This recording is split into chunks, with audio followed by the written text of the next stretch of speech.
Hello everyone and welcome back to Miss Slovak's story time. Today we are going to be reading the story called The Year We Learned to Fly by Jaqueline Woodson, illustrated by Rafael López.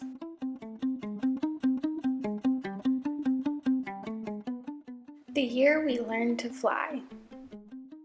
That was the year we learned to fly.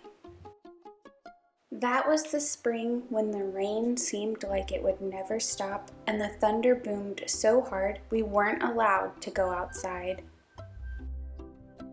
Use those beautiful and brilliant minds of yours, my grandmother said. Lift your arms, close your eyes, take a deep breath, and believe in a thing. Somebody, somewhere, at some point, was just as bored as you are now. So my brother and I closed our eyes, and for a few minutes that first day, we weren't stuck in our apartment anymore. We were flying over the city we had known our whole lives, but it was suddenly different, exploding with every kind of flower we'd ever dreamed of growing. That was the summer we learned to fly, when my brother and I couldn't stop fussing with each other over whose turn it was to wash the windows, to feed the dog, to clean the kitchen. We fought and frowned and made silent promises to never speak to each other ever again. My grandmother said, "Lift your arms, close your eyes, take a deep breath, and stop being so mean about everything. Somebody, somewhere, at some point, was just as mad as you are now." So we did. As the soft wind took us out over the city and past the windows of kids who haven't yet learned to fly, my brother and I reached for each other's hand, flying and diving and laughing and leaving all of our mad far behind us. That was the autumn. Our rooms felt too big and lonely, with only us in them and the darkness coming on so fast. But while we hugged ourselves against the too quiet of it all, we remembered that we didn't have to be stuck anywhere anymore. My grandmother had learned to fly from the people who came before.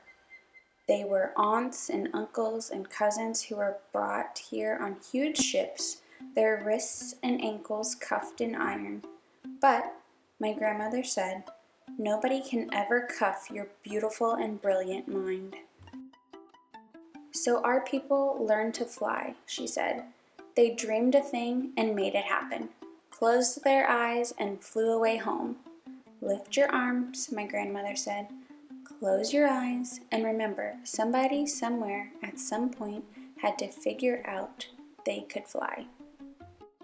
That was the winter we moved away from the building, the block, and the friends we'd always known, to a street where the kids looked at us funny and didn't even answer when we asked them if they wanted to play. "It's okay," I said to my brother. Somebody, somewhere, at some point had to figure out they were ready for any new thing coming their way.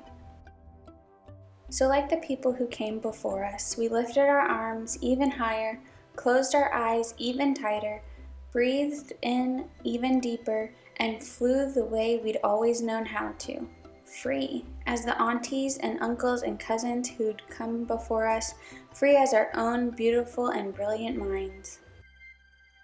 For a long time, the kids on the ground watched us. Then, one by one, they lifted their arms. One by one, they too learned to fly. The first time I read The People Could Fly, American Black Folktales by the brilliant Virginia Hamilton, I realized that through her beautiful story, I was learning to fly. Not with wings, but with words. Her book is the story of how enslaved people escaped their hard lives by lifting up and flying away home, and every page is anointed with illustrious paintings of Leo and Diane Dillon. As a kid, I always wondered how people were able to survive through the horrors of enslavement. But they did, and they passed down their stories and their fables and their memories to the young people coming along after them, and these stories gave us wings. Virginia Hamilton gave me and so many other writers storytelling wings, And with these wings, I have been able to fly past even the hardest of times into the world of my stories. Sometimes the first step toward change is closing our eyes, taking a breath, and imagining a different way. Jaqueline Woodson. The end. Thanks for watching. Be sure to like and subscribe. Until next time, bye!